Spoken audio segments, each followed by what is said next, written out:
la Chambre des Lords a le même pouvoir législatif que la Chambre des communes, sauf sur certains points de détail qui sont importants. De la même manière, au Canada. Vous ne me laissez pas m'exprimer, je ne vous ai pas interrompu quand vous parliez. Donc, de la même manière, au Canada, le bicaméralisme est réel. Le Parlement a 2 chambres. Les 2 chambres ont les mêmes prérogatives. Sauf que, lorsque les 2 chambres sont vraiment en opposition, la chambre basse tranche. C'est tout, c'est tout. Mais sinon, vous verrez, sans loi votée dans ces pays, vous verrez que sur plus de 90, les 2 chambres ont voté de la même façon. L'une a accepté les amendements de l'autre, on a progressé, on s'est entendu. C'est la même chose en Grande-Bretagne, c'est la même chose au Canada. Et quand vous lisez la Constitution que je vous ai apportée ici, vous verrez que nous avons fait la même chose. Parce que quand le chef de l'État faisait le projet de cette Constitution, il s'assurait que nous ne sommes pas en retrait par rapport à quelques pays que ce soit dans le monde. Et je vous assure, tôt ou tard, les Camerounais sauront que la Constitution du Cameroun est un saut scientifique en matière constitutionnelle au XXIe siècle. Et c'est d'ailleurs pour ça que le Cameroun est ce qu'il est, n'est-ce pas, stable. On peut alors oui, mais ne m'interrompez pas, parce que je ne vous interromps pas. Le Cameroun est ce qu'il est, sa barque avance, majestueuse, dans un environnement perturbé, et les vents contraints ne nous gênent pas trop, parce que nous savons quelle est la solidité de notre navire, nous savons où nous allons parce que notre boussole est très précise et cette constitution est un des éléments clés de cela. Donc le Sénat au Cameroun a pratiquement le même pouvoir que le Sénat en Grande-Bretagne. Prenez les 2 constitutions Élysée. Le Sénat au Cameroun a pratiquement le même pouvoir que le Sénat au Canada. Pratiquement les mêmes pouvoirs que le Sénat aux États-Unis. Mais on donne la dernière décision à la souveraineté populaire. C'est-à-dire quand le Sénat est vraiment en opposition avec le Parlement, on laisse l'Assemblée nationale ou la Chambre des représentants, la Chambre basse, on laisse la Chambre basse trancher. Et ça, c'est partout. Donc de ce côté-là, il n'y a pas une originalité camerounaise qui serait négative. Et vous m'avez dit, mais pourquoi ne pas faire comme en France, comme nos ancêtres les Gaulois? Mais monsieur, alors pourquoi voulez-vous nous bloquer en France? Nous avons une ouverture d'esprit universel. Nous prenons ce qui est bon pour notre pays là où nous le trouvons. Et au-delà de ce que nous prenons, ce qui est bon pour notre pays là où nous le trouvons, nous-mêmes nous inventons. Et vous allez voir que dans cette constitution, il y a beaucoup d'innovations que vous ne retrouvez dans aucune constitution au monde. Et en particulier, nous n'allons pas vers la France. Je vous donne une illustration. La France a 4 cours suprêmes au moins. La Cour de cassation, le Conseil d'État, le Conseil constitutionnel et la Cour des comptes. Les États-Unis n'ont qu'une Cour suprême qui contient tout cela et autre chose. Nous, au Cameroun, nous tendons vers une Cour suprême à l'image de la Cour suprême des États-Unis. Vous avez énoncé que, mais pourquoi est-ce qu'il faut mettre le Sénat en place avant la région? Pourquoi? C'est la question qu'on a. Et vous estimez que c'est présenté. Mais je dis ceci, mais nous respectons nos lois. La loi est là, elle est écrite. Prenez le code électoral que vous avez en main. Il est dit dans le code électoral que si au moment, puisqu'il est dit dans la Constitution que les institutions prévues, le Sénat, le Conseil constitutionnel et les autres, les régions, seront mises en place progressivement. Et il est écrit dans le code électoral que au moment de mettre en place le Sénat, si la région n'est pas déjà concrétisée, pourquoi vous ne pas la région? Pourquoi vous devez m'interrompre à chaque fois? Professeur, sinon après un cours. Moi je ne vous interromprai pas. Professeur, tel que c'est parti, j'ai le sentiment que vous me posez une question, je vais répondre. Et à l'époque des étudiants, on écoute depuis de manière. Donc, carrément. Donc, je ne sais pas comment je vais ça dire vous ça. gêne, vous êtes jaloux de Oui, ça. professeur. Parce que Laissez-moi donc alors, dire. hier, malheureusement, c'était très Si bien. je ne dis pas, vous répondez à quoi? Vous Non, m'avez posé professeur. une question. Vous m'avez dit pourquoi est-ce qu'on met le Sénat avant? Mais professeur, la thèse, Je n'ai pas encore répondu. professeur, ma question, je l'ai compris. Tant que je ne réponds pas, je ne vous laisse pas m'enlever la parole. Bien, professeur. Vous m'avez posé la question. C'est pas ça. Oui, allez-y. Vous m'avez posé la question. Permettez que je réponde. Donc, il est écrit dans le code électoral que nous avons en main, que j'ai ici, le code électoral qui est là. Il est écrit dedans que, voilà, que quand on mettra en place le Sénat, si la région n'est pas déjà concrétisée, le collège électoral se réduira aux conseillers municipaux. C'est écrit dans la loi. Et c'est le cas où nous nous trouvons. Et le président applique la loi. Et vous êtes en train de vous demander pourquoi le président applique la loi. Alors que la Constitution dit que le président est chargé de l'application des lois. Oui, mais professeur. Vous voulez demander maintenant pourquoi le président, lui, il applique les lois dont il est chargé par la Constitution. Professeur, vous dites bien, et la loi dit, si le Sénat doit être mis en place avant les régions, et c'est la mise en place des régions ne dépendait pas de nous.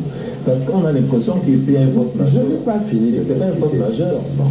Quand on dit si le Sénat mis en place avant, on imaginerait qu'il y avait un force majeure qui nous était supérieur. Si nous avions le pouvoir, nous, comme on Je vais vous répondre. Je vais vous répondre Et la maintenant. question est là, pourquoi cette loi en 2008 a été changée en mettant dans cette hypothèse? Cette hypothèse n'existait pas avant, professeur. En 2016, elle n'existait pas. En 2008, Mais je n'ai pas fini de vous allez Monsieur le ministre d'État, nous aussi, on veut parler. parler. Mais si je ne réponds pas et vous prenez la parole, c'est vous qui savez où vous voulez. Vous voulez embrouiller. Vous reprendrez la parole. Vous voulez embrouiller. je n'embrouille rien. Oui, bon, je ne sais pas qui veut embrouiller quoi, mais sur le point qui a été soulevé, en fait, c'est là où il y a quelque chose qui est critiquable. C'est deux choses. Il y a une base constitutionnelle qui dit effectivement, au niveau de la règle, vous avez le texte de la Constitution, que le Sénat, il est désigné par un collège électoral qui est composé de conseillers régionaux et de conseillers municipaux. Ça, c'est la norme ordinaire, la disposition constitutionnelle normale. Puis, vous avez une disposition qui, en réalité, n'était pas là, comme l'indique tout à fait Maître aussi, au moment où la Constitution a été rédigée et adoptée.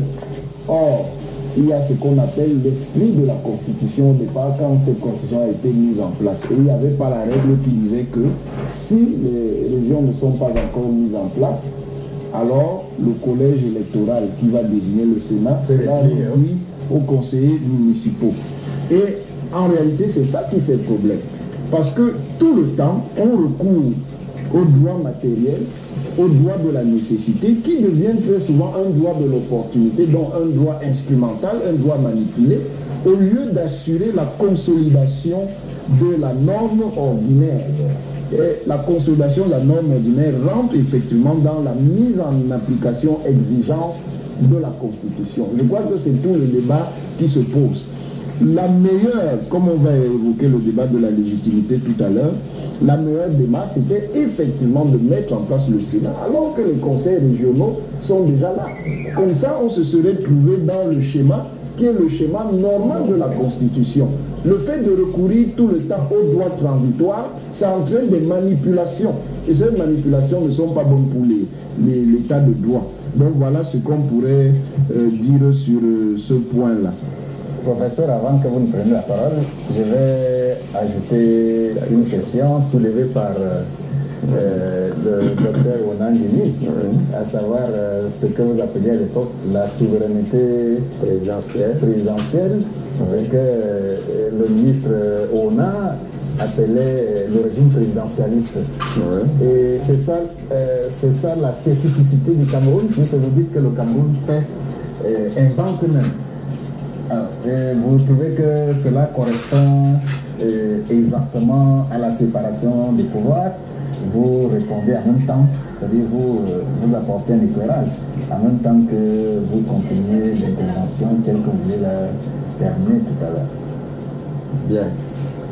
Je crois que je suis perturbé parce qu'il y a trop de choses qui sont demandées et quand il faut les clarifier, il y a comme une bousculade. Et j'aimerais qu'on calme le jeu pour que ce soit très serein. Tout à fait. Bien. Alors, pour ce qui me concerne, je vais d'abord répondre sur le fait que le Sénat est mis en place avant les régions. Pour dire à mes compatriotes qui sont ici présents avec moi que cela est prévu par la loi. Le chef de l'État n'a pas violé la Constitution.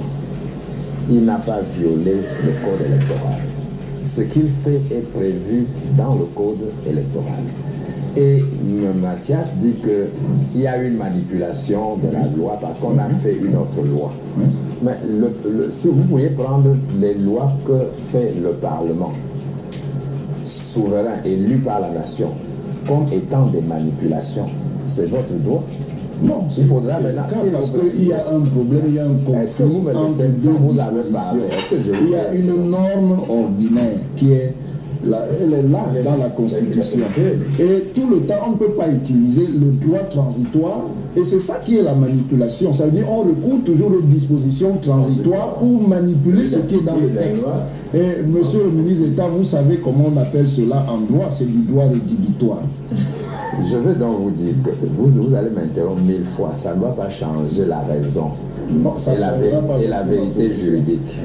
Donc, ayez la patience de m'écouter, comme j'ai la patience de vous écouter. Je n'ai pas encore interrompu quelqu'un depuis qu'on a commencé. Chacun m'a déjà interrompu, sauf vous. Mais moi, je n'interromps personne. Et je voulais dire ceci, que ce qui est prévu par la loi votée par le Parlement, et ce qui s'impose au président de la République et au reste de la nation. Et la Constitution, si vous la prenez à l'article tel ou tel, je vais lire l'article, nous sommes d'accord, dit que le président de la République est chargé prioritairement de l'application des lois. Et pour la mise en place du Sénat, il y a le texte constitutionnel, et il y a le code électoral. Si vous vouliez me dire que le président a violé une disposition ou de la Constitution ou du code électoral, je serais d'accord avec vous.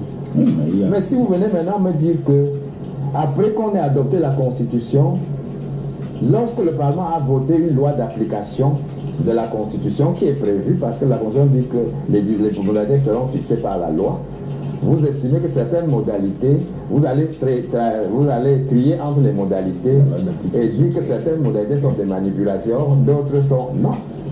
Le Parlement est souverain dans son rôle législatif. Et le Parlement a dit comment le Sénat va être mis en place. Et le chef d'État n'a fait que suivre cela. Mais je vois ce qui vous dérange. Et je vais vous dire ce qui vous dérange. Vous auriez souhaité que le président convoqua les sénatoriales lorsque vous de l'opposition, par exemple vous du MRC et les autres, vous êtes en position de bouter le RDPC dehors. C'est ça en fait. Mais je vais vous dire que la politique est un jeu, ici comme ailleurs. Et celui qui tient, le Mitterrand a dit on ne se fait pas de cadeaux. Voilà, celui qui tient le pouvoir ici au Cameroun comme en Grande-Bretagne convoque les élections quand il sent qu'il a les chances de les gagner. Oui, mais en respectant les règles. Oui, il a réglé la Constitution. Laissez-moi te parler. Alors en Grande-Bretagne, quand le Premier ministre convoque les élections, souvent il dissout le Parlement, il convoque les élections anticipées.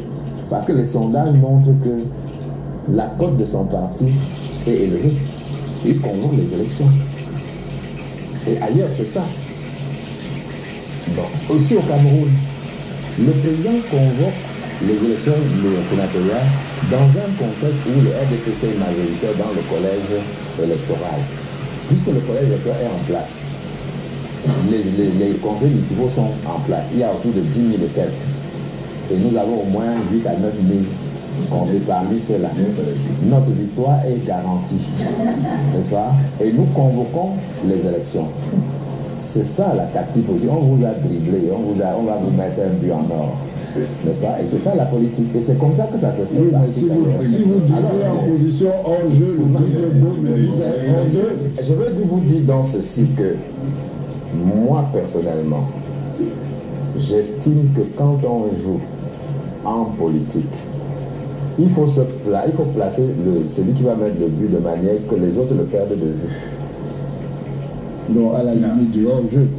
À la limite du hors-jeu. Mais pour Oui. pour qu'il y ait un très beau but, il faut d'abord un très bon jeu.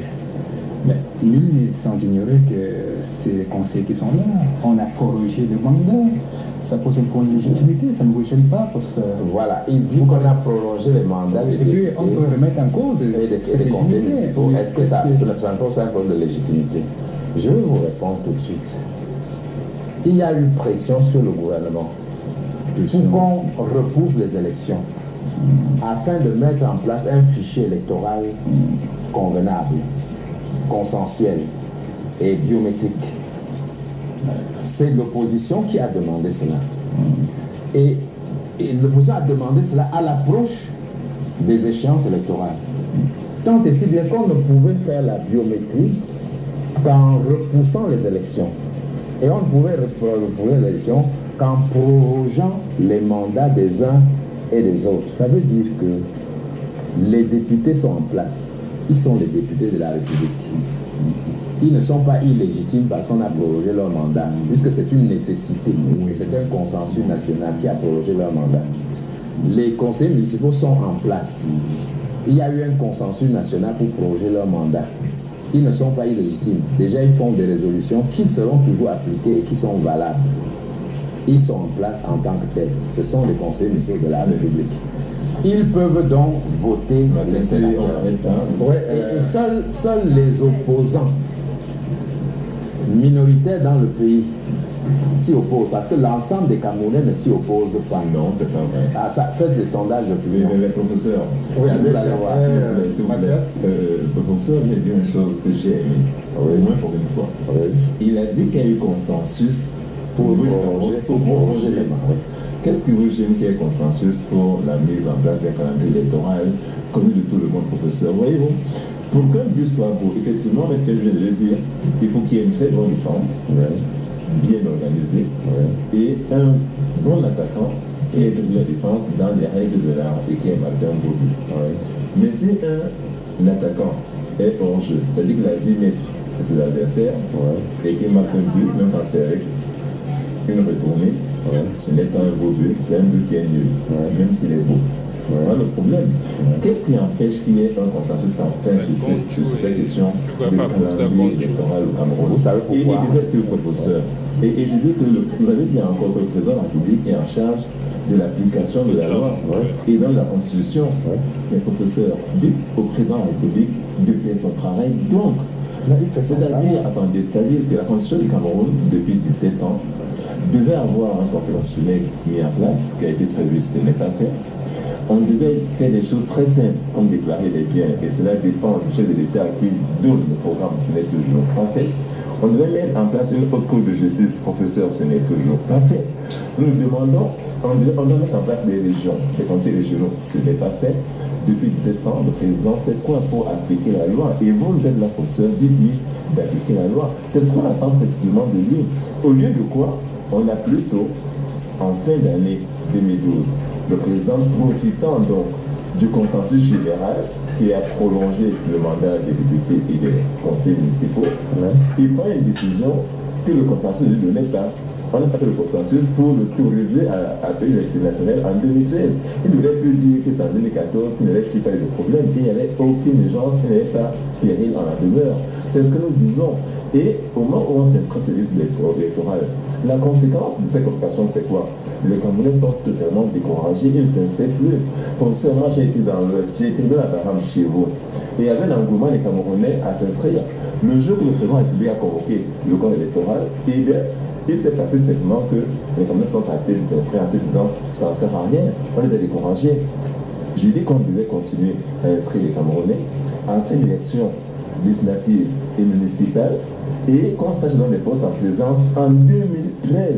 Parce que le Sénat de 2013 sera élu par des gens qui sont élus eux-mêmes en 2007.